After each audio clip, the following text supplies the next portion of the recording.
Welcome everyone. Thank you for joining us today. We'll just give a few moments for everyone to join the session.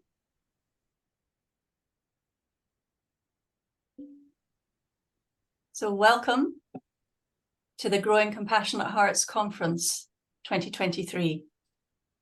And over the next 2 days, we're going to be exploring ways to support children and young people in leading happier lives.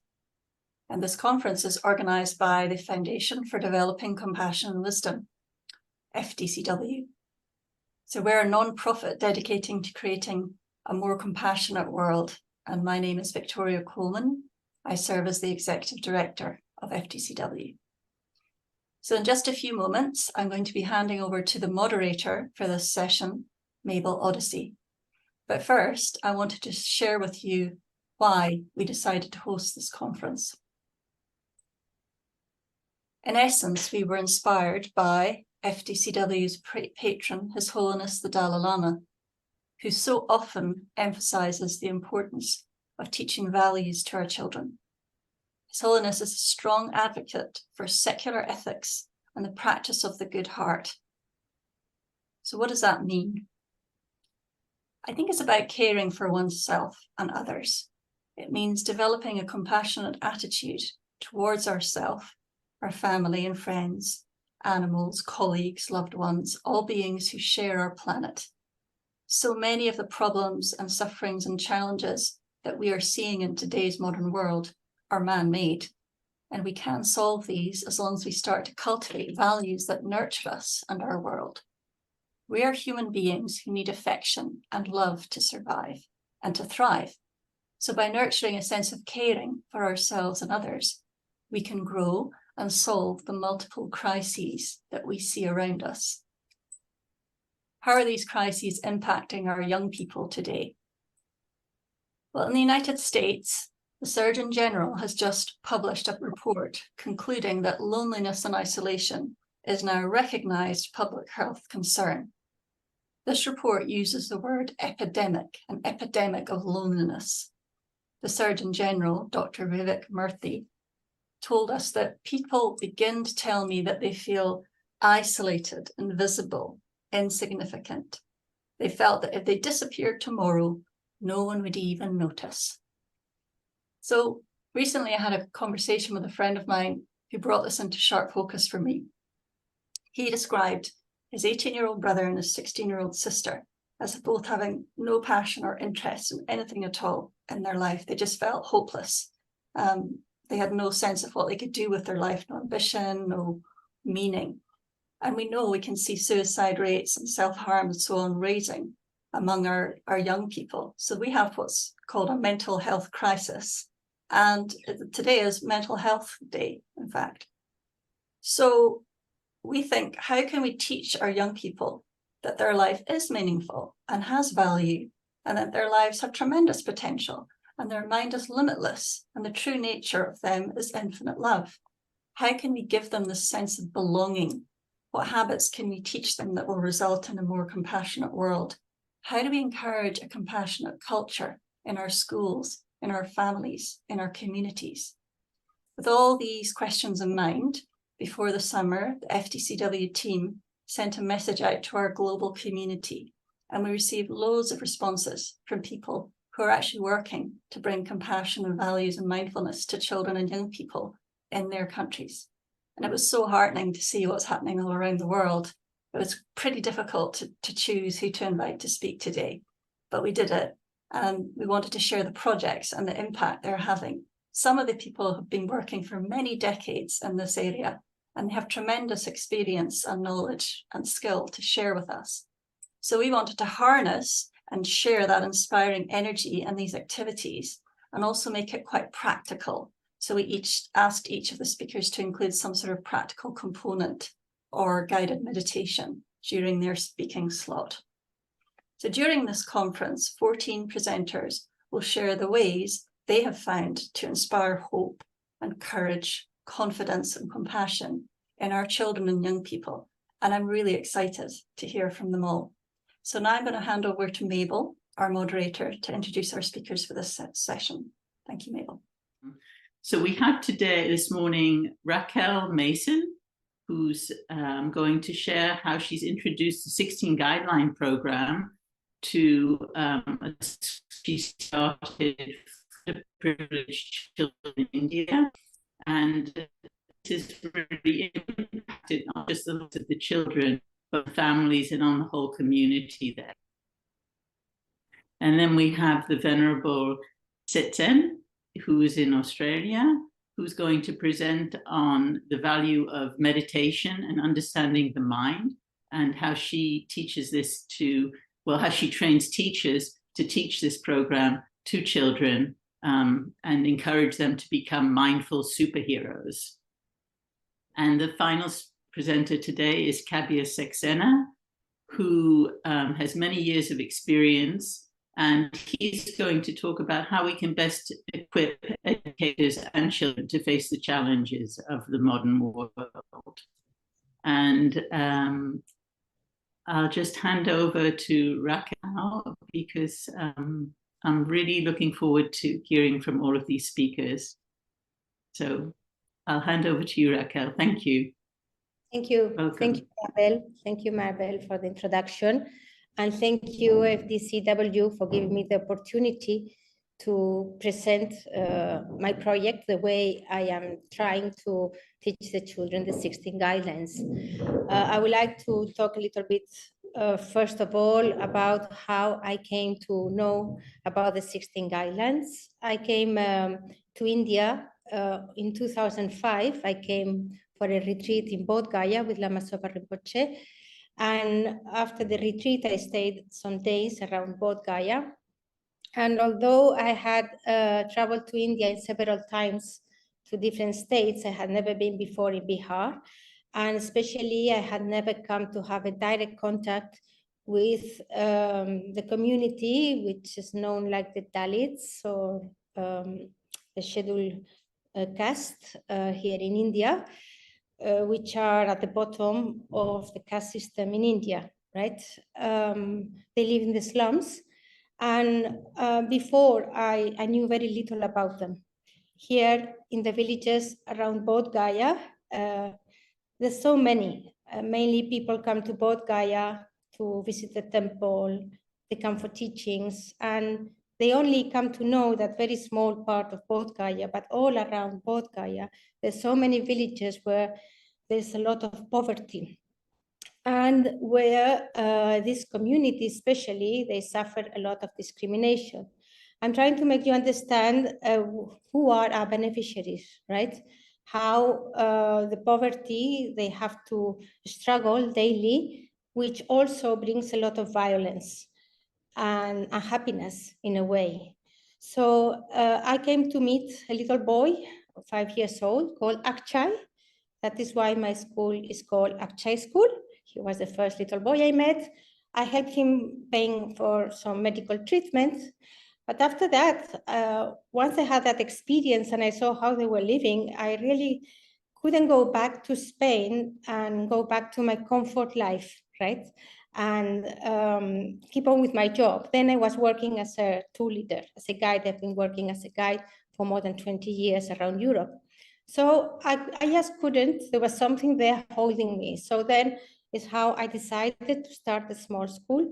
I really decided to change my whole life in a way that I wanted to do something meaningful in life, which really was satisfying. I mean, my job, okay, yes, you earned a lot of money, but there was something, there was like an emptiness, right? There was something needed. So that is how then I started a small little school. Then I came to meet Lama Zopa again, fortunately, living here in Bodh Gaya. And I was so excited to tell him about my little school, right? So then his words were, yes, that's very nice, but what are you teaching? So I said, oh, you know, Hindi, English, math.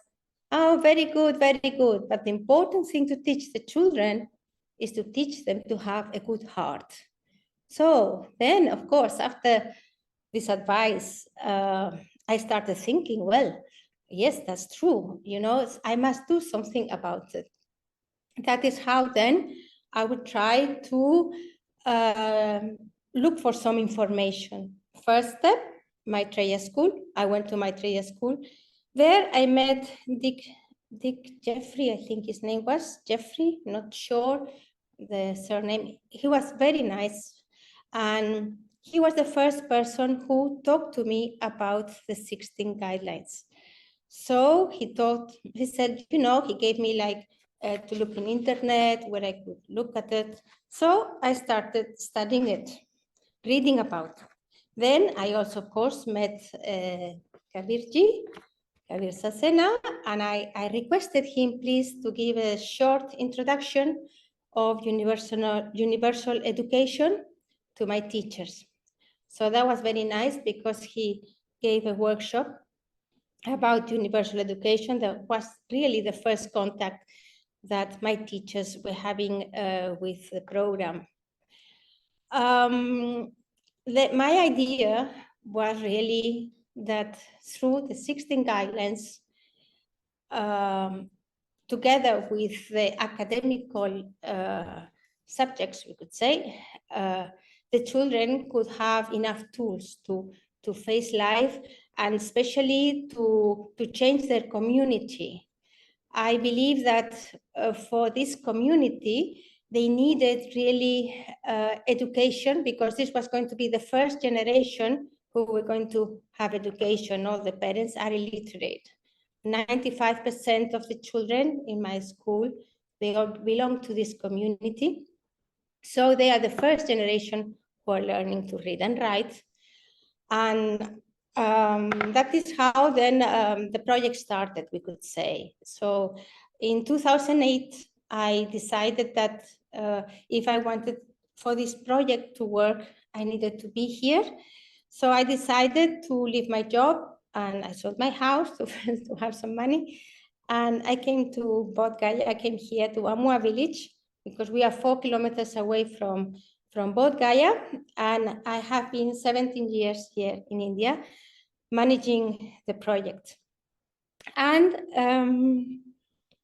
through the 16 guidelines, which I met, as I said before, with trying to know more about them, I was very fortunate also that in 2010, Wendy Ridley came to Root Institute, and she came to teach the level 1 of 16 guidelines. I was very excited that finally I was going to be able to come to assist to this program because I didn't have the opportunity because I was living in India.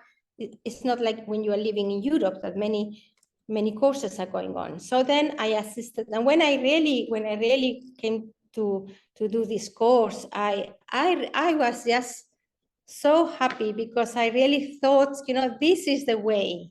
This program is wonderful.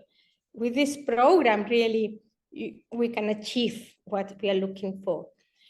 Later, I started doing my own program in a way, but following all the information which I managed to get through universal education, internet, and I have been kept on studying about it. And last year, in 2022, I did my level 2, and then I did my level 3 to become a facilitator and to be able especially to help my teachers. Now, how I did is, what we do is we choose a theme. We choose a guideline every month. We choose a guideline and we have a meeting with all the teachers, right? And we discuss about the guideline and with the information I have. And the idea was to try, first of all, for the teachers to understand about it, which I always think this is the hardest part of it, right? And then the teachers would pass it on to the students through stories. They will do like role plays. They will do art and craft also with them, everything related to the guideline. So in this way, slowly the teachers were also learning, and I was also learning about it, because there was just so much to learn, right? In a way, you know, I always say it's not that they didn't know anything about it, the children, because in a way, these values of 16 guidelines, they're already there. They are there. The only problem is they are covered, but they are there. I was very surprised, for example, with the children. They also taught me many things. I was very surprised with Indian children, how these children in the school, they were able to share. You know, if I compare them to Western children, here, Indian children, they just share everything. They used to share. They don't have that big attachment towards the things. This really surprised me a lot. And another thing which also surprised me a lot was the respect they have for living beings, in a way that is very, very rare, very strange, that to see an Indian children, you know, Indians, I would say, that they will kill an insect because it is bothering them. They will not kill a fly. They will try to send it away, but they won't kill it. So you could see that in their nature, it was there. And this I was quite amazed by it. What we did also is to try the children to do all different type of activities. Now, we were also able to do a workshop last year with Sibu Son when she visited our place, and together also with Maitreya's teachers. We had a workshop here in Akshy School to try through different activities to teach the children the 16 guidelines. This was very useful also, especially because Sibu Son, she gave a lot of importance to the different 4 themes, right? Not only the 16 guidelines, which I found it very interesting and which we were really missing. We were missing really that part. Now, when every day, daily, the routine we have daily is that we start in the morning with assembly, like in all schools here in India. We start with assembly where all the children gather together with the teachers, and we start with the meditation.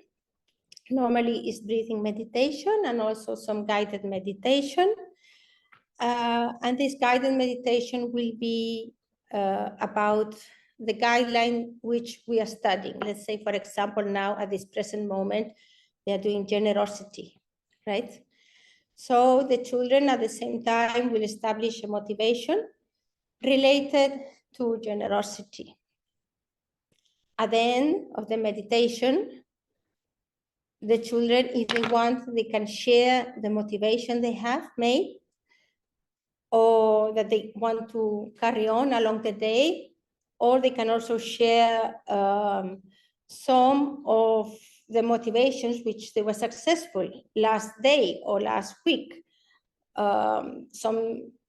Something how they have practiced that guideline during the previous days. So this is how we do. Then there is a prayer, and then there's also local news about the village, and then finally national anthem, as in all Indian schools. So after that, each teacher will go with its own class to the classroom, and they will keep on going deeper into the guideline. We use a lot the videos, projectors. We also do, sometimes we do art and craft, like for example, an activity would be, we ask the children to go and speak to the grandparents to listen to some stories, right? And then the children will write the stories, like a storybook, and do all the decorations too. In this period, which is for 40 minutes, I think it's interesting because the children can bond with the teacher also. and many other issues can turn up, which perhaps they can be solved also applying the 16 guidelines. After lunch, children also do a small short meditation just to calm their minds after the break. And again, the teacher will try to remind them about the guideline.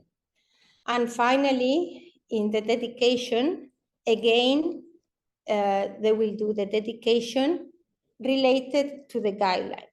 But through the whole period, through the whole schooling, the teacher is going to try, or that's what we are trying, to relate the 16 guidelines to other subjects too.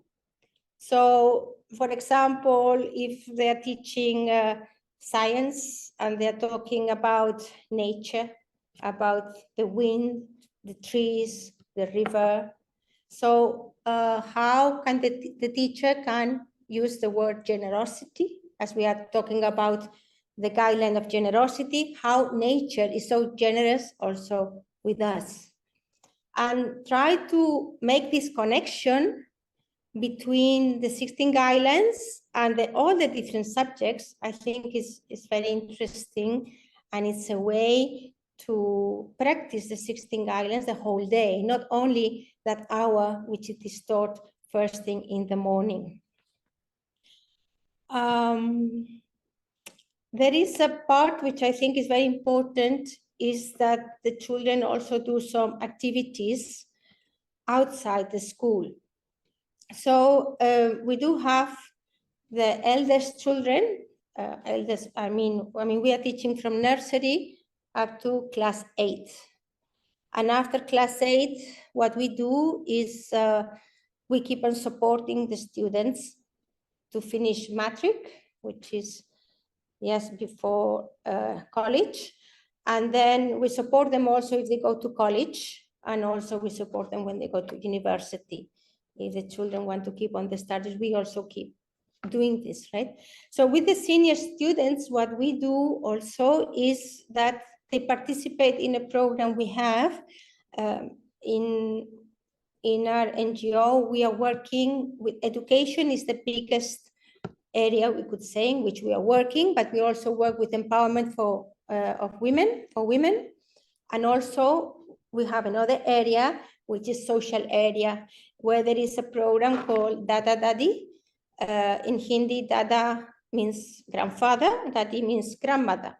So we call it Dada Dadi, and it's like a loving way of calling them, the group of Dada Dadi. So this is formed by members, by people who are completely alone. They have been rejected by their family because they're old. They have been abandoned, or they just do not have any son, male, of course, because, you know, the sons are the ones who take care of the parents here in India, not the daughters. So they don't have a son who can take care of them. They cannot work, and they have nothing. I mean, government only gives them like 3 euros a month. So it's impossible for them to survive. And that's why they become beggars. And they are the ones who go to Bodh Gaya to beg, right? So through this program, what we are trying to do is to help them in a way that they don't need to go to beg to Bodh Gaya. Now, what we do with the elder children is that we assign them one of the Dada Dadis, and once a week, normally it's on a Sunday, the children go to their homes, to the huts, because they live in mud huts, right, with a thatch roof. I mean, the community with whom we are working, I want you to understand, they're very, very poor. Their houses are made of mud. There's no running water. There's no toilets. They need to go and fetch water outside. So very difficult conditions. So they go to visit them, and they give them some conversation. I always say they can learn a lot from an old person, and they check how they are. If they're okay, if they need something, if they are sick, for example, they take care of keeping them, making sure the old person will take the medicine that we have given to them. And also sometimes they clean the house of the old person, or they help them whatever whatever they need. And if they are sick or something, they come back to the office and they will let us know if there's any problem with this person. So that's the way the senior students are practicing the 16 guidelines through kindness and helping in this way the old people. Now, recently also, in a way, how they are spreading also the idea of the 16 guidelines, and this is a surprise which I just have had a few days ago because I didn't know anything about it. You know, now the children, the boys, it's all technology for them, right? It's all technology. And you know, they make videos with these phones, which I don't know, they ask for a father or a friend, or I don't know how they manage it, because when I ask them, do you have smartphones? Everybody says no, but they must have a friend. So they made a video related to kindness, which I saw it this morning, and I was really so surprised, and it was so well made, really, you know, and really, and they have it in YouTube. They're putting it in YouTube. So I thought, wow, you know, this is really nice and surprising, and it made me very happy to see how, because it's not only that they are doing it, is they're showing all the other children from their age, right, about kindness. And what better way of spreading through a video like YouTube? So that really made me very happy. And I just wanted to share also with all of you. Then I will also like to talk to you. Another good news I have is that finally, 16 guidelines in Hindi. Finally, we managed to publish it. As I think that one of the most difficult things for the teachers is to be able to understand reading the 16 guidelines in a foreign language, right? Or even though they understand English, I mean, to be able to read the 16 guidelines, this book, you must be very fluent in English to be able to understand, okay?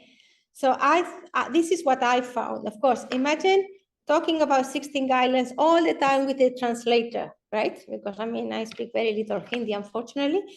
And so then there's always things which are missing. There's always things which are not being translated, right? It's very, very difficult. And even perhaps the translator is not translating properly either, right? So I thought it was very important for them to have some material which they can read by themselves in their own language, to be able to reflect more in it and to understand better, so they can, in this way, teach the children. Now, what is this? You can see. Then, about this, talking a little bit more about why the 16 guidelines in my school. You know, when the children leave Akshy School, my hope or my dream is that the children will always remember the 16 guidelines. They will always remember what they learned here.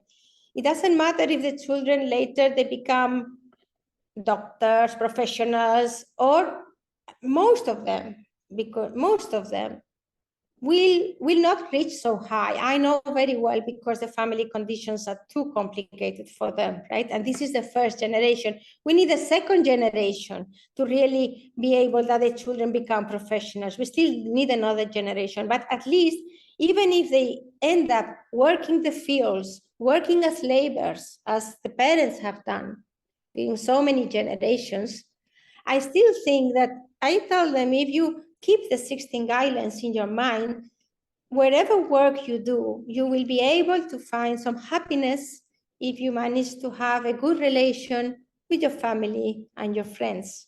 So this, I think, is very important.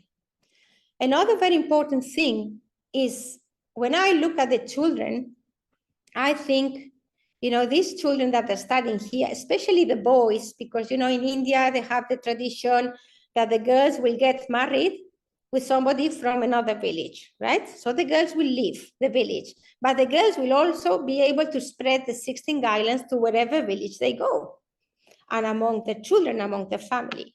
But here, we work in 3 different villages, Anwar, Nautapur, and Anwar Colony. Here, I see these children that they are the ones who are going to become the head householders, okay? They will be in charge of their own families.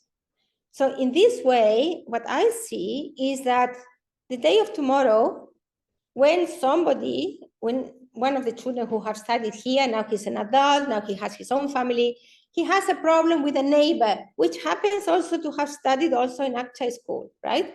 Who has also studied about the 16 guidelines.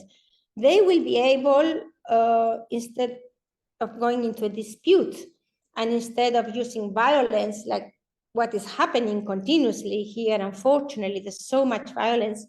So they will be able to talk, and they will be able to remember the 16 guidelines, and they will be able to find a solution for the disagreements they may have in a pacific way, in a non-violent way, and with an understanding. So this is the way, the main way I think the 16 guidelines can really change the community and try to make them, make the environment most peaceful and united and more kind than what actually is right now. Already the children are changing many things, and many times, although we may think they are not, they are, right?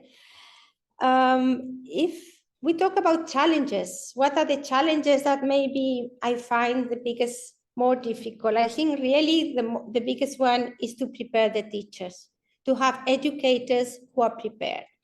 This is very, very difficult. You see, okay, I think that when you come from you have a Buddhist background, many of the things which you are studying of the 16 guidelines you have already heard before, so it's much easier, right? So to train the teachers, and especially to make the teachers understand, understand it very deeply in their hearts, this is what is more difficult. Not that the teacher, yes, says it because it's part, of the school and it's his job. No, really to really feel it inside. I think that is a big challenge, and that is hard, and that takes years. And the problem is that perhaps the teacher will not stay here forever. They will go, and then a new one comes in. And again, we have to start from the beginning with that teacher. And first, to create the interest, right? So this is hard. But, and then that's one of the difficult things I found. Another of the difficult things which I find when we talk about cultures, different cultures, is I find that Indian people, or Indian children, or at least the people with whom I'm related, they have problems to show the emotions. You see, at least compared to Spanish people, we Spanish people talk, and we share everything, we laugh, we cry, right? Very easily. But no, they keep the same face. So sometimes you say, is he happy or he's not happy? You just given a gift and the face doesn't change, but they do feel happiness. They do, and they do feel gratitude, but they do not know how to express it. So one of the main, and this happens not only with the children, also with the teachers. So one of very important activity, I think, is to practice emotions. Try to see how you can talk about them. With the time. Anyway, I will say that the other day, Dalai Lama, His Holiness, he was saying, which I found it really so true, that we have the imprints.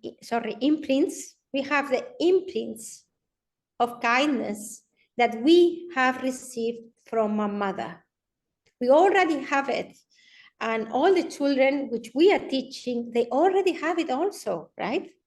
So they just need, the same as a seed, right, needs to be watered so it grows and then it becomes a beautiful flower. I think it's the same. And I think the 16 guidelines, this is what is managing. I see my children in Akshy School, you know, they come from very, very poor conditions. And I compare them like the lotus flower. The lotus flower grows in dirty water, right? Dirty water. But it grows, and the children, although they come from this community, you know, with many, many, many problems, through education, through 16 guidelines, they can grow out of the dirt and they can really become beautiful flowers also, and lotus, and beautiful children, beautiful people that they can change also, and they can spread love, kindness to their families and of course to their own communities. This is how I see. I don't know how we are with the timing. Mabel, sorry. Am I okay or can't hear? Time? Yeah, that's great. That's perfect timing. Thank you so much. Okay. Yes, yeah. Yeah, that's I think that's all. Thank you, Mabel. Okay. Thank you so much, Raquel. It was wonderful to hear all about the school and your experience. And I know a lot of people would really love to see the video you spoke about that the children have made. So maybe you can share the link with the FDCW later on. So our next presenter is the Venerable Sitsen, who was born in the UK and trained as a midwife. And when she went to Australia, she was planning to stay for 4 years. But 20 years later, she's still in Australia. She's an ordained Buddhist nun. She has gained a master's degree in applied Buddhism. And since then, she's been volunteering with the Buddhist Education Services for Schools. And she's incredibly enthusiastic and committed to sharing the Buddha's wisdom with young people. And she creates curriculums for children. She trains teachers. And all this happens within the Australian school system, which is quite an incredible feat to me. And she understands how to make meditation relevant to children and how to fuel their enthusiasm to practice it. So today she's going to share a lesson with us about how meditation affects the brain. So to you, Venerable Sitsen, welcome. Okay. Thank you. Thank you. Hello, everyone. Thank you for joining us all this evening. And thank you for FDCW for giving us this opportunity to speak to all of you about various aspects of 16 guidelines and meditation and children, compassion and wisdom for the children. So I'm going to show you, I'm actually going to give you a lesson. I'm not going to sit here and talk. I'm going to run through a PowerPoint lesson with you about how it's coming up. Okay, there we go. Can you all see that? Hope. Okay, so welcome to a Buddhist lesson for children in primary schools on meditation. And I'm going to start with, if every 8-year-old in the world is taught meditation, we will eliminate violence from the world in 1 generation. And how amazingly relevant that is today, this week, this hour in the world. It's just extraordinary. And it's wonderful that we are giving the children a chance to learn meditation, patience, and how to control their emotions, which Raquel talked about as well, so that we can stop this violence that's going on in the world at some point. Okay, so next slide, please. We've skipped one, I think. We've skipped 3. Never mind, we'll go to that one then. Okay. There's one on mindful brain, super brain, Matt, somewhere. Have you got it? There you are. A mindful brain is a super brain. So this is the title of the entire suite of lessons that we wrote. So I'm showing you a few slides that actually represent the entire 8 lessons, which can take 10, 12 weeks to teach. And we break them up in any case. We don't do them all in one line. And so the word super has been used in our lessons a number of times this year. So we use it for super power of thinking deeply, a superpower of listening carefully, a superpower of speaking wisely, which it comes into our motivation that we use before every lesson. So this idea of a super brain, which we're going to use now, will coalesce eventually later on next year into a superhero, the way of a bodhisattva's life. So we're connecting all of our lessons in that way.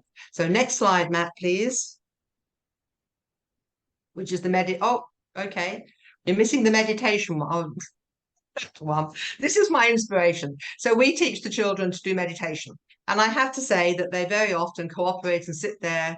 They look as if they're meditating. They might be sitting, they might be walking and showing the right impression that they are meditating. But truly, they actually really, really don't know why they're doing it, or even what they're doing really, in a way to apply it to meditation. So we talk to them about their outside world, they have to sit comfortably, how they've arranged their body, all of the usual stuff.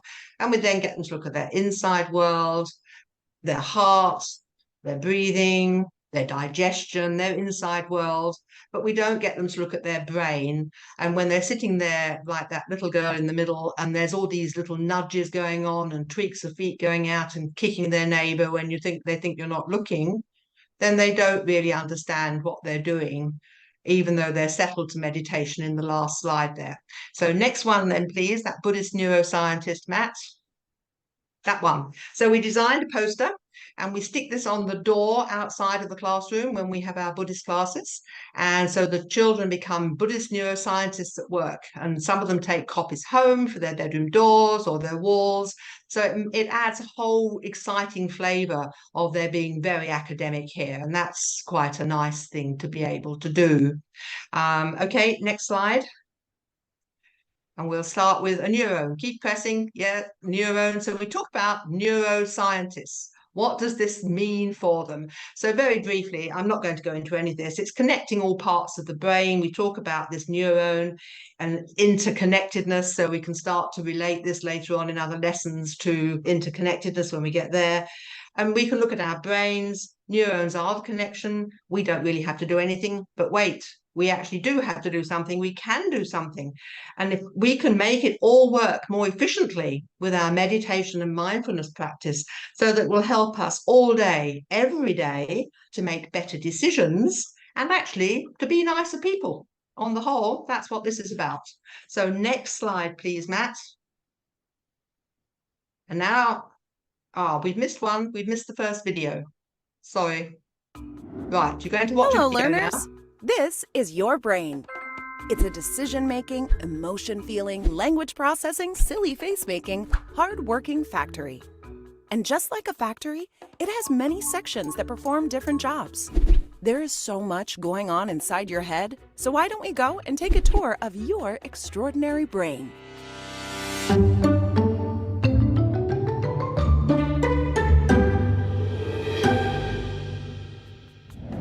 The actual brain sitting inside your head is a grayish-pink color, but we're going to color code this image of the brain to highlight the different sections. Our first stop is the brainstem.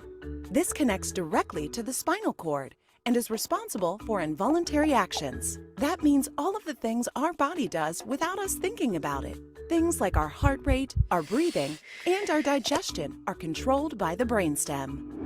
Moving up, we have the amygdala. The amygdala is a small region deep inside the brain and is where you feel your emotions. So if you're happy or angry or silly or scared or embarrassed or excited, your amygdala is helping you figure that out. Our next section is located deep inside the center of the brain. It's shaped funny and it sounds funny. This is our hippocampus. Our hippocampus is where we store and locate our memories. So if you can remember what you had for breakfast this morning, you have your hippocampus to thank. Next, we have the cerebellum. The cerebellum is a small region located in the rear of the brain. It helps us move and balance. Now we get to the top of the brain, the cerebrum. The cerebrum is the largest section of our brain, and that's great because it has got a lot of work to do. The cerebrum helps us to listen, speak, see, and think. Lastly, we come to the prefrontal cortex. It's located in the front of our brain, right behind our forehead. This is where we use logic and think critically. The prefrontal cortex is the section we use to make smart decisions. All of these sections may specialize in different things, but they work best when they work together. Now, I've got a challenge for you. Which regions of the brain would be working together if you were talking to your friend and riding a bike? Can you find the two regions that could work together? Let's see. Your cerebrum would help you listen and speak, while your cerebellum would help you balance. Let's try another. What if you were trying to recall something your teacher said while you chose something to eat? Can you find the two regions? Your hippocampus would help you recall the memory, and your prefrontal cortex would help make the decision to have a healthy snack. See? It's all about teamwork. Knowing how this incredible factory works will help you unlock your full potential. The different sections of your brain are all responsible for important things, and with practice, you can control how they work together. We hope you enjoyed your tour of the brain today. Be sure to stay curious and learn. Okay. Next slide. We don't want the adverts. So this here is what was just in that video. The children love that video, and we very often show it to them twice, perhaps the following week as well. We only have half-hour lessons once a week, so we'll nip in next week and maybe show it again. But here, each of these is a separate slide. So I have now related that video and all those parts of the brain to how we can use our mindfulness and our meditation, adults and children, we can affect those parts with our meditation, and how those parts of our brain affect our meditation. So it's a two-way path, which the children absolutely get. So I've added mindfulness to your security guard, helps you think clearly and control. You now know you're controlling your amygdala as well. The hippocampus, calm mind, helps you remember better. You can read all those things. I don't need to go through them, but each of these is one slide, and we teach these probably over a couple of weeks, encouraging the children to discuss and investigate where that is in their brains. So the amygdala and the hippocampus, for instance, are your primordial brain. They're the very oldest part, and they sit in the middle like this, if you can see my hand. They're here, and our brain, the other bits, the cerebellum and the prefrontal cortex, they all curl over that, and here's the brain stem. So you have your brain in a fist, which we'll talk about that later. So this brings the scientific aspect, as His Holiness always wants us to do with everything in our days, it seems. We bring that aspect to our meditation so that there is a deeper understanding for us all about what we're doing with it. So next slide, please, very quickly, Matt. Okay, so this is the next week. There is a connection here. Every beginning of every lesson, we go a reflection on the previous week. So the following week, this would be our reflection on the video that you've just seen, and how the children would then discuss the brain factory, making connections. And there's all the connections there, which are the neurons connecting all the parts, like a telephone link, a telephone wire connecting all those parts there. And it's keeping the team working together very efficiently, hopefully. Okay, next slide, please. No, not that one. That's at the end of it. No, you'll have to go back quite a bit, Matt, to activity alert. Next one back. Next one. Next one, and keep going. Keep going. There. I'm sorry. You need to go back to activity alert. Not that one. Keep going back. About 4 slides. Oh, no. It's called, it's one slide, next slide from that one, down. Okay. Shall I go ahead and just talk about each one as they come up? Yeah, I don't think we have it here, sorry. It's not in the deck. Okay, don't worry. I want one with the amygdala on. Did you know your security guard? Keep going back.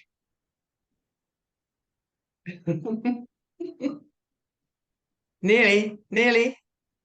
Back. No, down one. Okay, there you are. So go down again. Next one. Amygdala. But let's talk about monkey mind then. Okay, otherwise we'll be here all night trying to find slides. So when we've done some of that stuff about which parts of your brain it affects, we then have another series of lessons which do monkey mind. So the children can start to see where their inattentive brain can be. And what we call in Buddhism our monkey mind, we ask the children perhaps what they would call their mad mind rushing around inside their head. And we can get some very interesting answers to that. Quite often they argue about monkey mind. My mind's like a giraffe, or my mind's like a hippopotamus. And that's very difficult to... You say, well, good luck on that one, I think. So we are now going to introduce monkey mind. And I think the next slide is going to be another video, perhaps. What do you think? That's the one. Let's listen to this.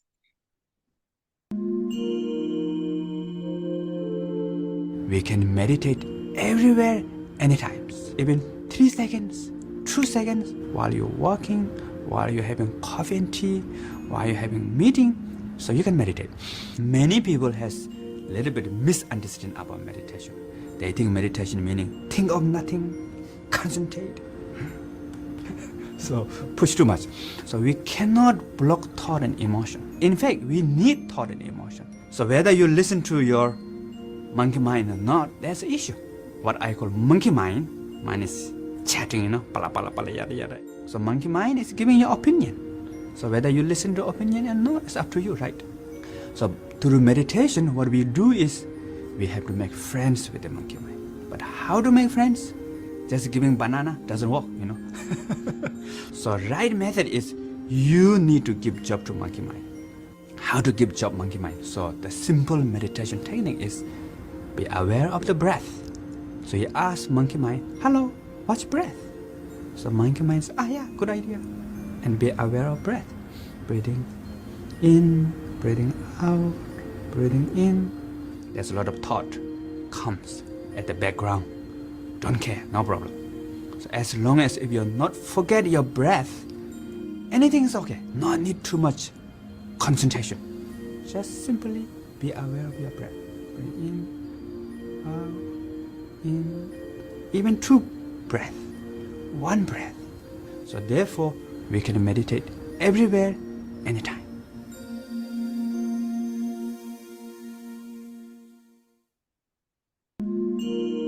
Okay, so Mingyur Rinpoche, you can look at this for a minute, but Mingyur Rinpoche there is a very famous speaker, meditation, all sorts of aspects of Buddhism. Many of you may know him. He's a Tibetan master from the Kagyu and Nyingma lineages and in meditation himself. And we use one of his books actually in our classes quite a lot, Zizi, the puppy who learned to meditate, which I highly recommend. It's a really very, very engaging book indeed. So if you can find the one that we had before, Matt, with the 3 hands, one curled up, one open and one curled up again, I would be very grateful. What do you think? There, that's it. Stay there. We've got it. Okay, so we have a video which we didn't have time to show today, and it talks about upstairs, downstairs brain. So the upstairs brain is what I was saying earlier. It's your thinking brain. It's where your prefrontal cortex is, and your cerebrum up there is your thinking brain. But your feeling brain is downstairs, and that's the amygdala down here. And you tuck it into the brain here, and then you have the brainstem. So when we experience big feelings, our upstairs thinking brain flips up. When we have these big occasions, when we're frightened, when we're really afraid of something's getting at us, bullying at school, this sort of thing, then your downstairs brain is in charge. That's the amygdala. And this makes it hard for our upstairs brain to help our downstairs brain to calm down, because all talking between upstairs and downstairs stops. The amygdala does that. And you know that when you're really frightened, you can't make sound decisions. In fact, you very often make very silly decisions. And you have to learn to control these emotions that are coming from the amygdala, trying to save you. So you've got flight, fight, or freeze. You know all of that, all heard of that rather. So we have to get the upstairs brain and the downstairs brain talking so that the upstairs can calm downstairs, and we can give our brain a little hug. So we can tell the children now that when they're stressed for any reason at all, for one moment, they can just look at their fists like that and say, oh, just calm down with one deep breath. And it's a really very, very nice way of regulating their emotions in such a simple way, and which they totally get in every way. So this is the brain in your hand. And there are some videos about that. You'll find lots of information about this particular idea, which is only, I think, in the late 60s, early 70s, Dan Stiegel, he thought of this in America. So the next slide is as an activity slide.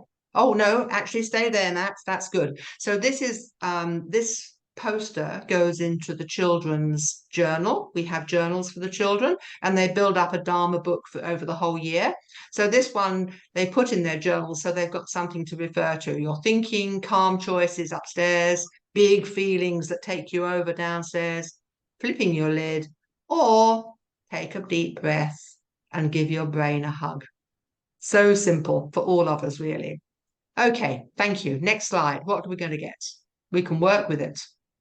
Shall we watch this? Let's watch it, Matt. Go for it. It's quite normal when we start to meditate for the mind to jump around all over the place.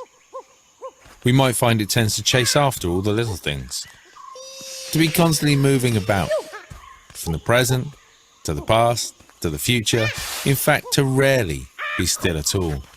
Fortunately, the mind can be tamed, not by forcing it to stop or trying to make it sit still. We don't want to trap it. That would just stir it up and create even more movement.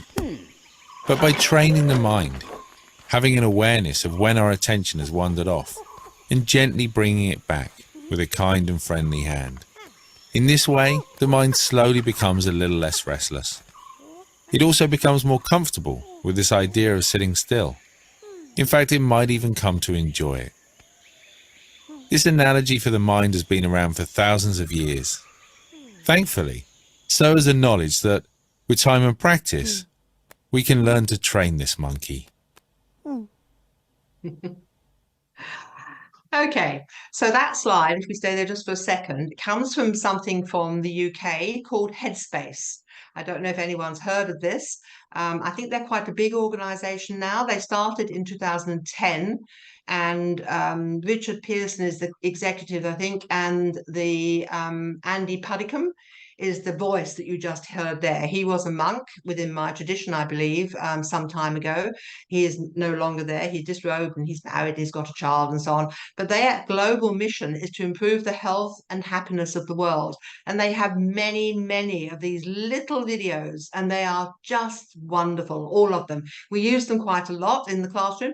And I asked them, I got hold of them to ask if I could show this today, although it's there for everyone on you have to be so careful, even though you've got access to them. And they were thrilled to be able to share this with you today as well. So we use that one to demonstrate monkey mind, and it just gets you, really, doesn't it? It tells you what it is. So let's see what we're going to get next, Matt. What's the next slide going to be? My monkey mind is having to work with everything here. Okay, so I use in this lesson, when we've watched that video, either that week or the next week, we use that same picture for all the children. A quiet body is a calm body. A calm body is a calm mind. So we have to get this idea to the children that they've got noisy bodies. They sit there and they fidget, they fuss, they don't sit quietly. Their body is noisy. with activity. And we maybe do a comparison with who uses busyness in their hands. There's sign language and that sort of thing, which people need to communicate with. But otherwise, you have a quiet body, is a calm body, is a calm mind. So I've carried that analogy through from the video there. I wonder if the next one will be an interesting one too, Matt. There you go. So tame that monkey mind. What works? What can we do with it? So this is a discussion slide, and this class will discuss for a long time, I think, and some more than others. The older children will discuss it much more. But is it worth taming it and tying it down? Do you give it do you give it a banana? Will that work as well? Or do you just slightly start building up your meditation practice, a minute or two or half a minute? And we would recommend to the children, just as you're going to bed, sit on your bed, just you're getting ready for bed, and just do 2-3 minutes of a simple breathing meditation. And some of them start doing that, and they pick it up slowly and they build on it that way. Okay, so let's see what the next one is. I'm excited to see what the next one is. There you go. We're going to look at this. Now, when we do meditation now, not every time, because every week would be boring, we can actually say to the children, which bit of your brain are you going to use for this meditation? But we can use that now at any time. We can say, as they come into the classroom, we can say, okay, what with you today? Which bit of your brain got you here? Which bit of your brain are you going to use in this lesson to pay attention and listen carefully and speak wisely? And they quite often come up with the right answer. So what I would like to do with you is to sit quietly and just do a meditation that we do with the children. It's actually a new meditation. We haven't used this one before, but it's quite recently to go with meditation. I'm not sure I'm very good on pronunciation. Is it Qigong?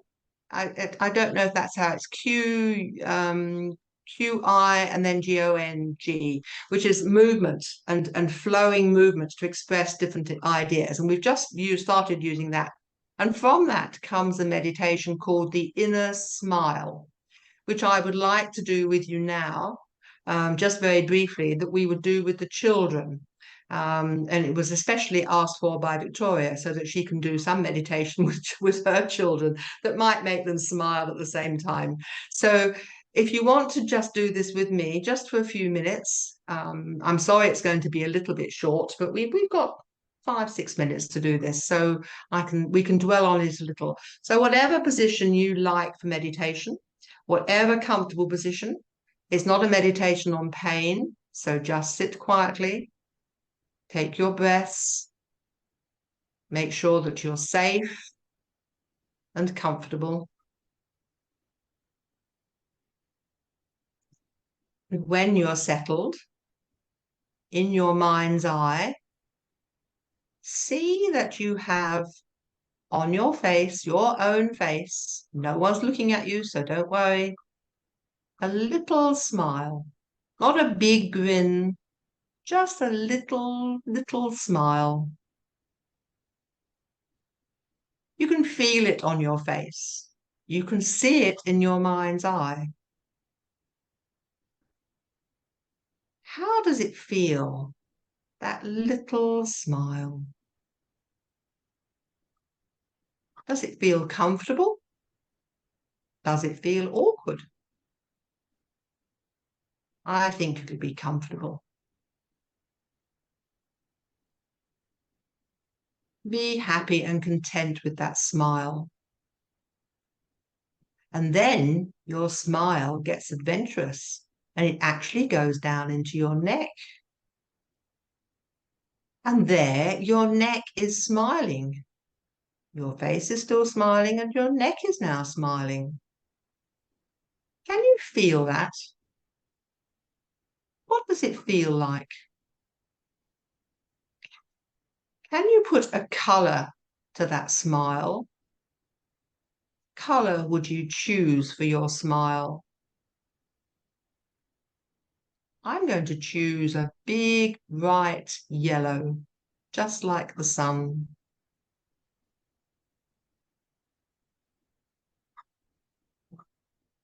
Feel comfortable and safe with that smile on your face and in your neck.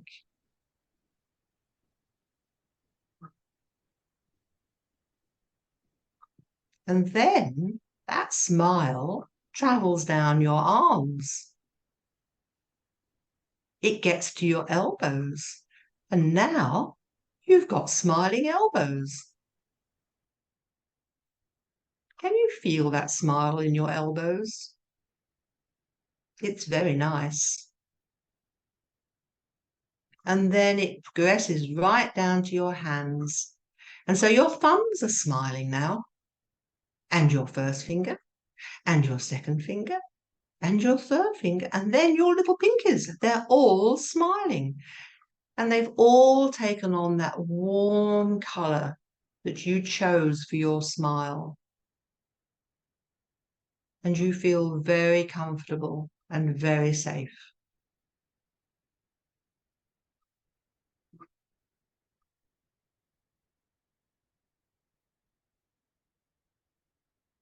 And then this smile travels from your neck down to your tummy.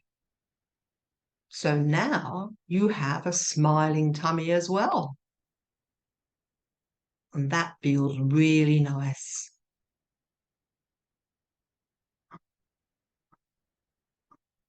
Has that colour gone down to your tummy as well? The colour you chose? Mine is still warm, beautiful yellow.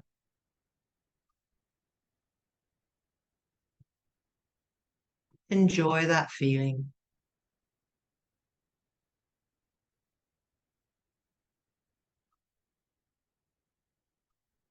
And then your smile travels down to your knees. So now you've got smiling knees as well.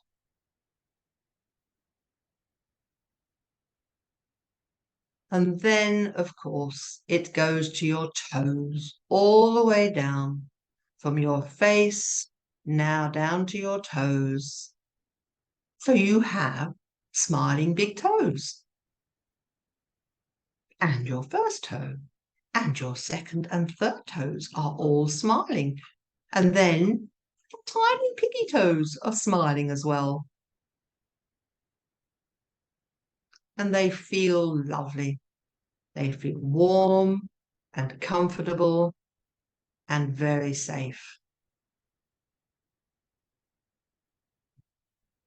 Sit with that feeling just for a moment. Just checking that that smile is still on your face.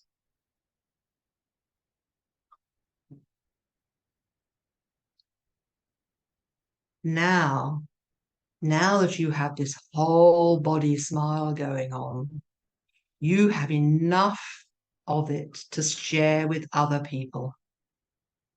You can make somebody who's having not such a good day of having a really good day by sharing your smile with them.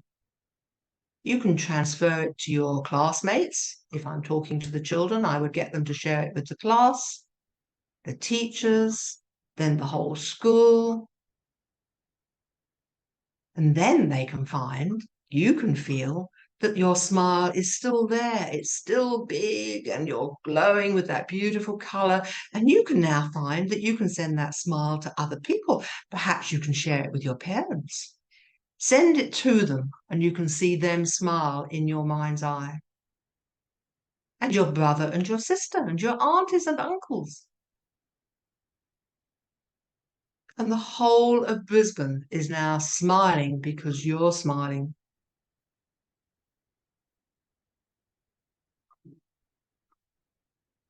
And then the power of this smile can go out all over the world. And we can do that here today, sitting here from so many different parts of the world. And we can share our quiet, gentle smile with so many people, and so many people need it at the moment. So we'll send it to all these people who are suffering so badly.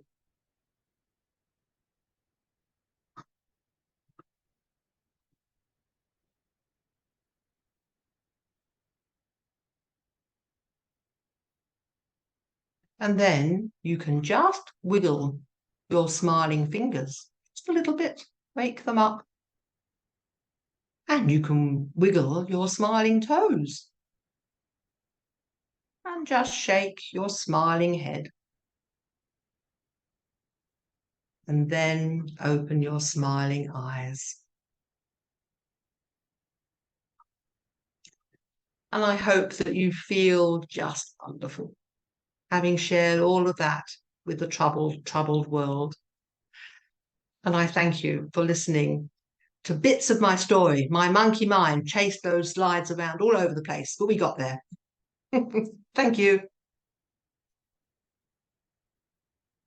There you are.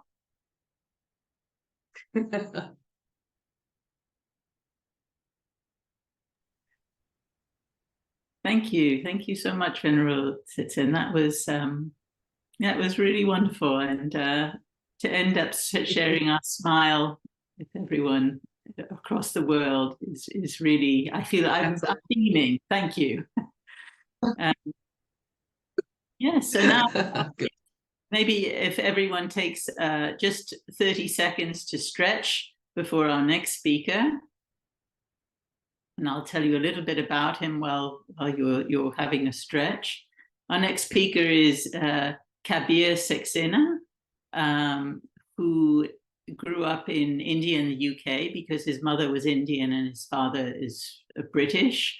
He attended Oxford University and has been a student of Lama Zopa and Lama Yeshe since 1980. And following the instructions by Lama Yeshe, he bought the land and started the Root Institute in Bodh Gaya. And then he was ordained as a monk and has taught adults around the world and trained teachers to teach children as well in the Maitreya School in Bodh Gaya. Now he's no longer a monk, but he continues to teach and oversee the meditation program at the Tushita Center in New Delhi. And today he's going to share with us his thoughts on the two essential considerations about education that we need to provide. The first one is how to educate the educators, and then how to help students understand the need for education in the context of the world we live in, with the systematic violence and the challenging times. So welcome, Kabir. Thank you. Thank you very much, Mabel. Thank you very much, everybody. You got my parents the wrong way around, but no problem. Mother was British, father Indian. Anyway, what turned out was this. The title of our workshop get together is Growing Compassionate Hearts. And I love that title because one of my favorite events at school was studying Macbeth. And although, of course, that's a very bloody play, but one of my favorite quotes from Macbeth is when King Duncan says to Macbeth, I have begun to plant you, I've begun to plant thee, and will labor to make thee full of growing. There's this sense that Duncan, as a good king, like a kind of a Dharma king, is very concerned with his newly found loyal, as he thinks, general, and he's going to make a lot of effort to nurture Macbeth. Of course, what happens is something quite different. But the point is, seems to me that we are here to help each other grow, isn't it? And that's a lot of responsibility. Those of us who've tried to grow little plants in different parts of the world, sometimes in very difficult weather, where there are also predators, know how hard it is just to grow a plant properly. One has to look after it. So how much more so that we need to look after each other and to look after children and to help them grow their compassionate hearts. But first I want to, before I forget, because I tend to forget things, one is getting older and hasn't yet perfected Shine and all that. want to thank Raquel for providing context, which she did at the beginning. It's very important and very difficult for people who haven't lived in Bodh Gaya to know what one is up against there and the kind of life that people lead and what you would be seeing if you only walked, or went 5 or 6 kilometers away from the main temple. You would see a very, very different world from what you have ever seen before, So that's where the children are coming from, some of them, many of them.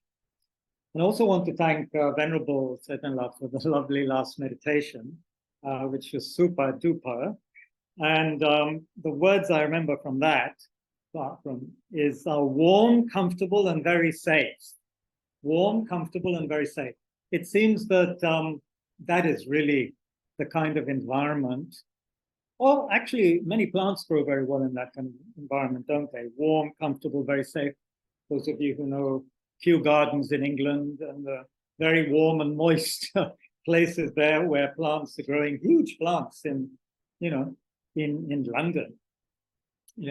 Of course, now with climate change, we make all sorts of plants growing there, which we didn't have before. But anyway, the reason I'm mentioning warm, comfortable, and very safe is because that's the kind of environment, don't you think, a teacher needs to provide for the student.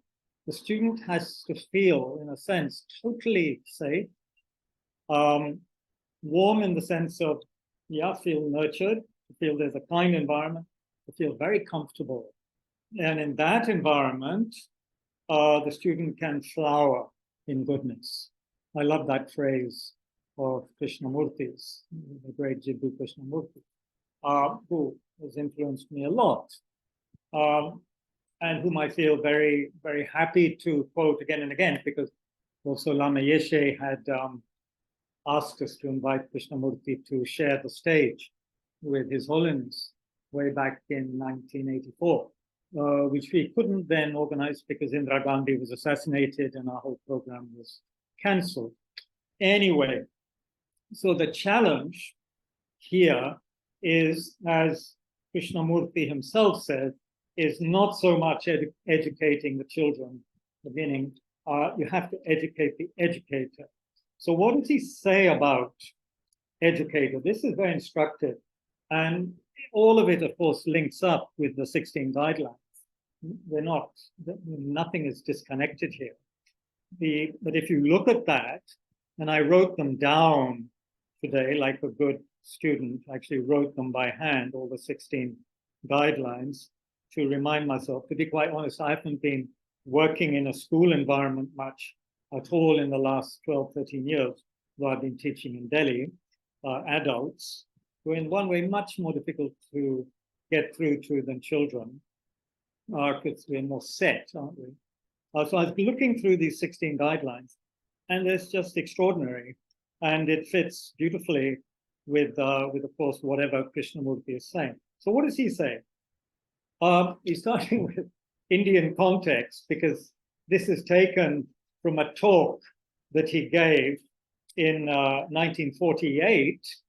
So that's just after Indian independence. Gandhiji has been shot, assassinated in January of that year. He gives this talk in September in Pune, now it's called Pune, which is near Bombay, or Mumbai now. Everything's changing. He says this: most of us are used to listening to talks. It's one of the pastimes in India. You listen, you go home, you carry on, but such people have very little significance in life. He said life demands extraordinary creativity, revolutionary action. And so only when this kind of creative intelligence is awakened, he says, is there a possibility of living in a peaceful and happy world. So he's asking a lot, isn't he, of teachers. He's asking a tremendous amount. But when we look at our own teachers, of course we were very fortunate, some of us, weren't we? Lama Yeshe, Lama Zopa Rinpoche, and now of course there's a crop of wonderful teachers. We saw Mingyur Rinpoche, who I think is very inspiring. so on, we see that these are people whose creative intelligence has been totally awakened, you know, and who know how to communicate and get through to people. Because Krishnamurti also says, and I think this is so important, and I think all of us, especially maybe Raquel, will understand what I'm saying, because she's been dealing with teachers in India, in Bodh Gaya. Teacher must be beyond, in a sense, the limits of society and its demands. It's almost like saying the teacher must be on the 8 worldly feelings, you know, especially the ones regarding good reputation and, you know, maintaining your status and making sure that you're doing the right thing in the eyes of your parents and society and marrying into the right caste and so on and so forth, you know. Because, you know, Krishnamurti is saying teachers are there to create a new civilization. Otherwise, what are we doing? Are we just papering over some cracks so that we can continue to destroy our world? And so then what's the point of teaching children if they're going to grow up in a world that's destroyed? Images come to mind of a destroyed Sahara or Gaza or so many places in the world which are destroyed or going to be destroyed. You know, what hope do children have in such a world? You know, I'm not making any political comment there, by the way. My brother and his family live in Tel Aviv, and I have, you know, total empathy for both sides. But of course, it's a very instructive case, isn't it? If you look at what's happening right now, there are much we can learn from that as people who are trying to work with the 16 guidelines. So Krishnamurti is saying, what are we doing right now? We're just teaching techniques for teachers. We're teaching them some new techniques. I'm not saying that's what we're doing in 16 guidelines, but there could be a danger that sometimes that happens. We're just teaching them a technique, a game, an enjoyable exercise or something, you know, but we're not cultivating the all-round, deep intelligence, and to that we could add courage, couldn't we, of the teacher, you know, without which Krishnamurti seems utterly futile to engage in trying to educate because the teachers aren't adequate to the task. You know, we've had teachers come to us in Bodh Gaya, to our school, saying, oh, well, I've turned up here for the interview. I wanted to get into the army first, but couldn't get into the army. And then I tried to get into this. So this is my third choice, you know, kind of, I didn't really want to be a teacher, but I'm here because, you know, you're accepting me. You know, it seems like you could take me on. That seems to be a problem, doesn't it? So how to create real passion in the teacher, how to create a sense of responsibility. It seems that has seemed to me to be a huge, huge issue because, to be frank, because there's not much time, so we should be frank and so forth. Not talk falsely now, as Bob Dylan would say, the hour is getting late. Children, unless they're deeply traumatized and don't have enough food in their stomach, and of course, sometimes they do not have enough food, so we have to give them a snack before they can be, you know, taught anything. Students are very resilient if they have a halfway decent environment, and they are eager to learn, and they're still pretty bright-eyed, you know, unless they're having a terrible diet at home and being abused by their parents who are alcoholic or, you know, whatever, which does happen all over the world, you know, not just in Bodh Gaya. So they have this bright-eyed quality. If the teacher shows any kind of real interest or kindness to them, you know, by paying attention to them, for a start, slowing down, paying attention, you know, for example, maybe greeting them when they come into the classroom, rather than coming in after they're all there and expecting them to stand up, like they also did with us in England, in our so-called public school in London.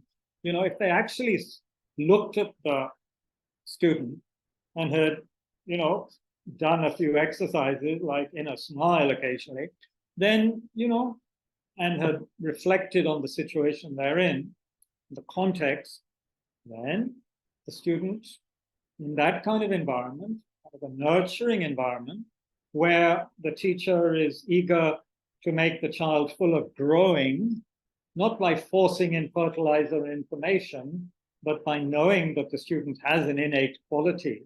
So maybe, as Yeats, the famous Irish poet, said, education is not about pouring something into a bucket, but by igniting a fire. You have to ignite the passion, the fire in the child. So how do you do that? You can't do it if you feel, that you haven't lit any kind of fire in yourself. What can you light in the child? So the teacher has to be a bit of a lunatic, really, compared to what modern society is demanding of people, which unfortunately increasingly in India is shut up, behave. We have all these entertainments lined up for you. So, and so on and so forth, and the emphasis on nationalism, all these things that all countries are doing in some way or another. So the teacher just becomes a representative for society, government. What's the point of that? Sorry if I'm preaching to the converted, but somehow I think it needs to be said, because at least for the Indian context, maybe in the West you have wonderful teachers who are already revolutionaries. I hope so. So here we do have that issue. We do have that great challenge to make the teacher pay attention to the child and not just want to get to the textbook, which is often a second-rate kind of book, which has been put together by minds which haven't been ignited, and so the teacher just wants to retreat to the comfort of the textbook and turn the pages and say a few things and write a few things on the board. So that's not going to work. And I've seen that. I've seen that in higher up secondary education in Bihar. Teacher coming in, writing something on the board and going out. That's it. That's it, folks. No interaction, no kindness. If you look at any of the 16 qualities, you won't see any of that being represented by that teacher. Humility, patience, contentment, delight, kindness, honesty, generosity, right speech, respect, no respect for the students. You come in, you don't look at them, you write something on the board and you walk out. Forgiveness, forget it. Gratitude, whoa. Loyalty, loyalty to what? Loyalty to the pay packet, which if you're a government teacher, you will get easily, whether you teach or not. Aspiration, nil. Principles, doubt it. Service, what a laugh. Courage, nil. So, how to create teachers who have all these qualities? Well, you got me. I have an idea about it because I do feel a little bit ignited myself, but I'll have a lot more to tell you next year when I'll have spent a lot more time now with our school in Bodh Gaya, where I'm going in a few days for a while, and then also a school that we hope to start in Kushinagar as part of the project there, the Maitreya project. One thing's for sure, how much time do I have? 5 more minutes of talking, I think. So, and then I want to go next slide. If we feel that these 16 guidelines can just be taught in a kind of static way, and I'm very glad to see that they're not being, But if we were to think that we could just say a little bit about the guidelines to the students and that would be it, of course, that wouldn't be it. And the teachers have to be really infused by these 16 guidelines. The recent workshop we had at Raquel School, whenever it was, I think February or May, it was very good because some teachers I felt were ignited, and one of them at least is sending me very interesting videos from the school in Bodh Gaya. She was very inspired by the workshop. How much so the other teachers have been, I don't know. I will find out. There appears to be a little bit of things going on, a little bit of disharmony in politics, as often happens. So we have to see how the teachers can become embodiments of these qualities, because for sure the students pick it up.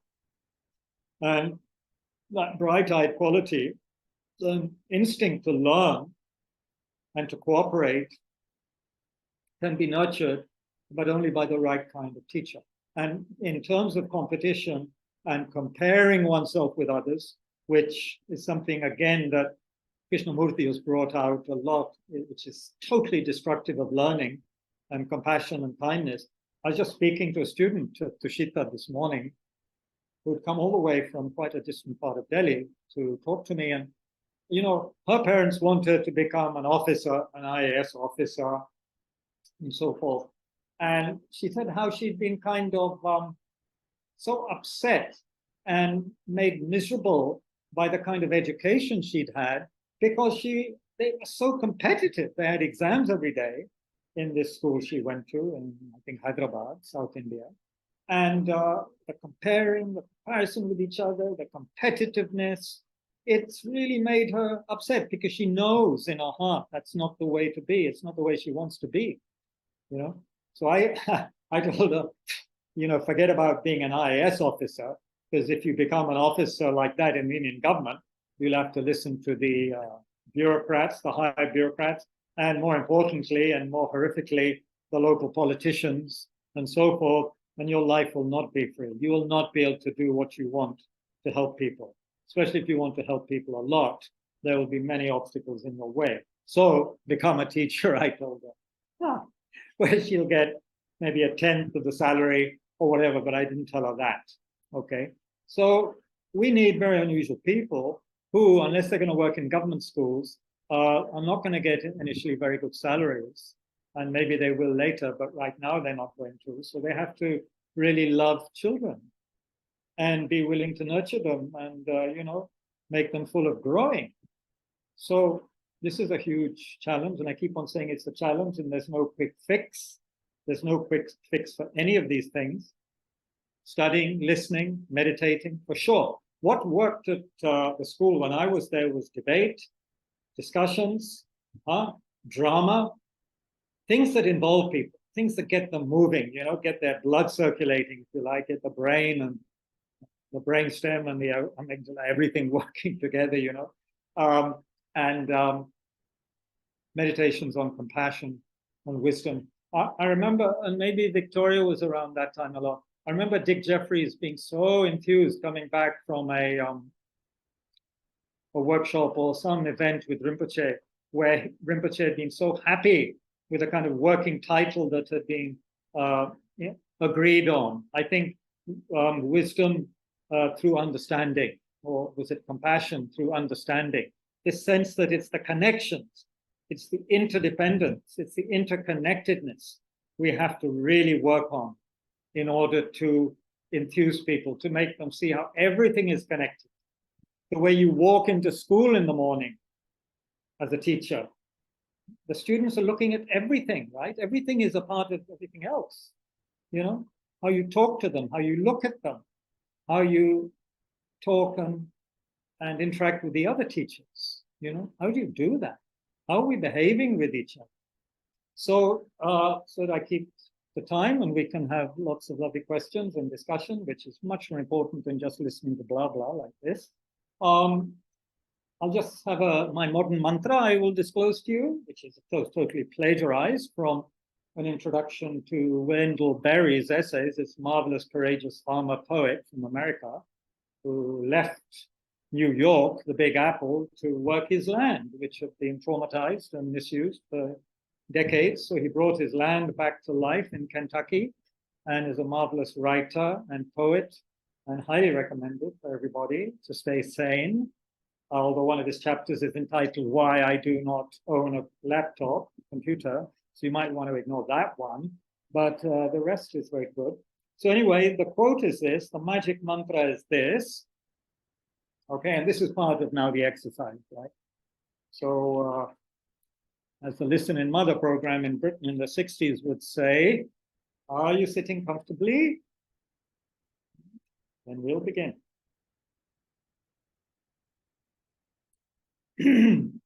Slow down.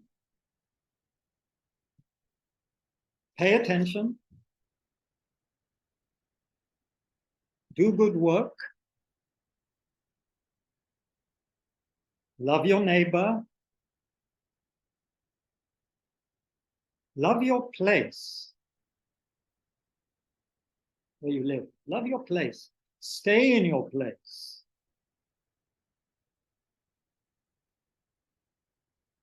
Settle for less and enjoy it more. Now, this exercise, which could be suitable for actually quite a range of children, and certainly for the teachers too, especially those who had access to some pictures and images, or who just have a very good imagination. And as Jeffrey Hopkins, the great translator, who, by the way, now is very, very sick, so we should remember this kind man who has been so important for Tibetan Buddhism in the West. He said, good meditators are those who have a really good imagination. You need a good imagination. Okay. So imagine you're in outer space. You're in outer space, okay?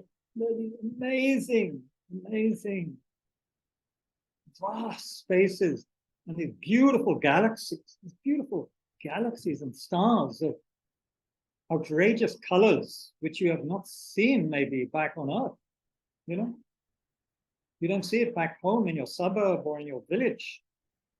You don't see these colors. And there they are, all these in the vastness of space. And at the moment, you are maybe thousands and thousands of light years away from your home, from Earth. So far away. So far away. Now you begin to get closer. Okay, you begin to get closer. Closer to where? Closer to something you recognize. Oh, there's the outer planets. There's Pluto, and oh, there's Neptune. Wow, Saturn and Jupiter and Saturn. Jupiter with that huge spot, which doesn't go away. Remarkable. And Saturn with all of its rings. Wow, and they have their own moons going around them, and they're all going around this fiery star at the center of our particular little tiny corner of the universe, which is our solar system. Planet Sun, Surya, which of course still worship in India, many of us. And what do we see going, all these little planets, all of these planets going around the sun, and then we zoom in, we naturally know where home is. We get closer to this beautiful, what from afar looked like a pale blue dot or whatever Carl Sagan had called it. But now we see it's so beautiful. It's so beautiful. The blues and the light oranges and some green and the clouds, the white clouds. We zoom in closer, and then we see vast areas which look like hives of some kind. And that's where human beings live. Human beings. That's where we live, in these vast cities and towns. And there are some isolated places too, but they're getting fewer and farther between. And if we were to get closer, what would we see? Well, we would see people and animals. We would see some people crying, some people laughing. Some would be fighting each other. Some would be, they would be very not being kind to each other at all. At all. Because they're so unhappy and don't have any delight or kindness in their life. They're also harming other people. Shouting, doing horrible things, even killing other people and killing animals, as though the animals didn't have any feelings. But there are also little happy places where people are growing things nicely, are looking after one another, are being very kind and telling each other stories, and not spending too much time on their smartphones. In fact, they have hours of the day when they don't even look at their smartphones, and they read each other's stories. And they enact scenes together from their history and from their culture. And even some students of Maitreya and Raquel School are enacting dramas. Like Androcles and the Lion we did, and we did many others to bring out the power of compassion and how it even affects the big beasts like lions. And you can see many things as we zoom in. We see fires, we see beautiful waters, we see sad people, we see happy people. But perhaps we don't see too many happy people yet. And so we create this aspiration, you know, wouldn't it be wonderful if there were more happy people? Because it's so beautiful. As we're zooming in, it's so beautiful, this wonderful planet, but there's so many unhappy people living here. So I wonder why that is. We can investigate. How wonderful if people had more delight, more kindness. Gratitude for the beautiful planet that we have. Elder children can talk about collective karma even with them. We created the cause to be born in such a place. What a wonderful place. How sad that some children are starving in this place called Sudan and Eritrea and Somalia, which looks so beautiful from space, didn't it? But down on the ground, yeah, people need help. People need help. So how wonderful if we could help them. And we can help them by helping ourselves, showing kindness to ourselves. And when we've shown kindness to ourselves, we can show kindness to our friends in the classroom and to our teachers. And some days when we see our teacher is not so happy, we can help our teacher. Because maybe our teacher can't be very kind to us on days when she's not feeling very well herself. So maybe I have to help the teacher.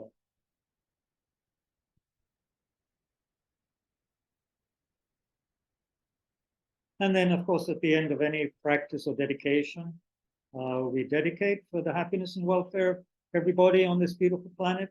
And Dalai Lama Ji and others say that, you know, there are sentient beings throughout space. All those places we visited earlier, which were so beautiful and colorful. There are people there, there are beings everywhere. So how strange, but yeah. So maybe we can help them one day as well. How wonderful that would be. That would be something to talk about, wouldn't it? So dedicate for all those right now, in terms of the current situation, those who are suffering in Israel, in Gaza, those who are suffering in Ukraine, Russia, everyone's suffering. Everybody is suffering. So for everybody and for 16 guidelines to ignite the minds of countless teachers and students around the world, just as Rinpoche would wish. Lama Yeshe, dear Lama Yeshe, who started UE way back, 1981, 82. We'd be so happy that we're all doing this kind of thing. So, yeah, we pray for Lama Ursel's long life, and we pray for Lama Zopa Rinpoche's incarnation to quickly reappear so he can give us some more heartfelt advice for this kind of education, this kind of wonderful education, so that everybody, teachers, students, everybody alike, can flower in goodness.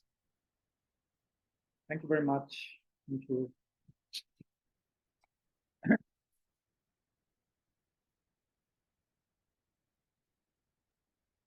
Right. Thank you. Thank you so much, Kabir. There was it was another such a rich talk and so complementary between the three presentations we've heard. Just like to thank you all so much. So we have some time for questions. I might invite everyone before we start the questions to, if you need to take a drink of water, to stretch, to move your arms or legs if you need to, because we've been sitting for quite a bit of time. And then if there are any questions from the people listening, please put them into the chat and I'll try and communicate them. And so there is a first question in the chat from Asun, who says, I think the good experiences that Raquel has told us are fantastic. One question for her. What is or are the favorite attitude or attitudes for the children by heart?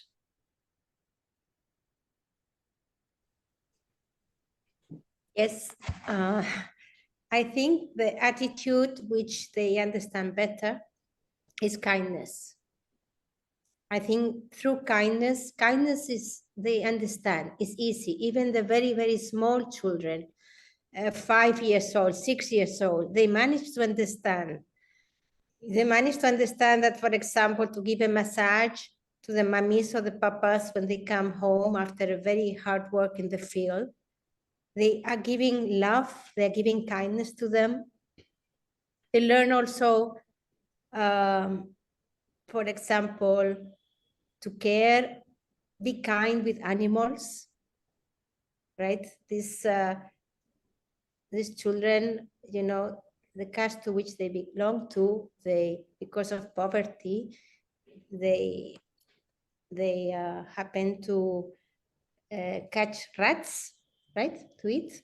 So one of these small little boys one day was telling to the teacher that he was asking his father, please do not go and catch rats. As, you know, they go out to the field with very big sticks and they start making a lot of noise. So the rats escape from the crops. That's when they kill them and they eat them, right? So the child had learned about no killing with the teacher. So he was trying to explain to his father that the rat also has feelings and was also feeling hurt. So he was requesting his father, please not to kill rats. So I think this is in the nature, you know, how they wanted to protect the rat, for example, which is so beautiful. And yes, I think, Asun, that kindness is the one which they understand better and which they practice more also. That's the one they practice more. Thank you. Great, thank you. Thank you so much. Okay, I think something that's sort of come up in all of the presentations is the importance for the teacher to embody what they're trying to communicate, whether it's the 16 guidelines or just the general warm, kind, safe environment that Venerable Tsetsin talked about.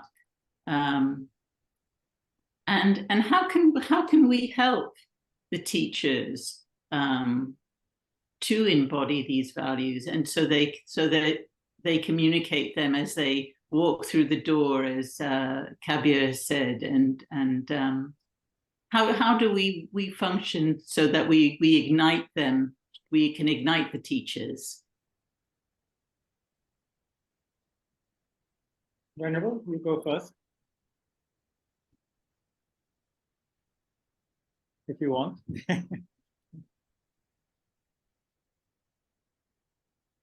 That's better. I think from our side here, we have a very different setup. We have Western children, whatever their culture is. We've had children in classes from Sri Lanka, India, all over, but they are in Australia, and their parents have said to me when I've talked to them as well that they have to learn. And these are from Buddhist families. Not all our children are from Buddhist families, but they have to learn Buddhism from a Western point of view. They are now living in the West. They're not living in Sri Lanka, and so they won't be able to practice their Buddhism in the same way as they might have done if they were there. And our teachers have to we represent to these children the Dharma because we are very much teaching them Buddhism. We use the 16 guidelines for some of them. And when I've used the 16 guidelines in lessons, we have actually made them quite Buddhist. We've used the Buddha's words much more frequently. We've changed that completely to being part of Buddhism. But the teachers themselves embody that Dharma when they go into that classroom. They're representing the Dharma in that classroom. And in fact, I have said to them, I've heard Geshe-la up at Genetic Institute talking about this. The teachers actually are representing Shakyamuni Buddha when they're standing in their classroom. When we're using his words to illustrate a point in a lesson, we are embodying the Dharma through his words. So from our side, we embody it in our attitude, in our enthusiasm to the children. And the children get that, I think, very much. It's a big responsibility, actually, from our side.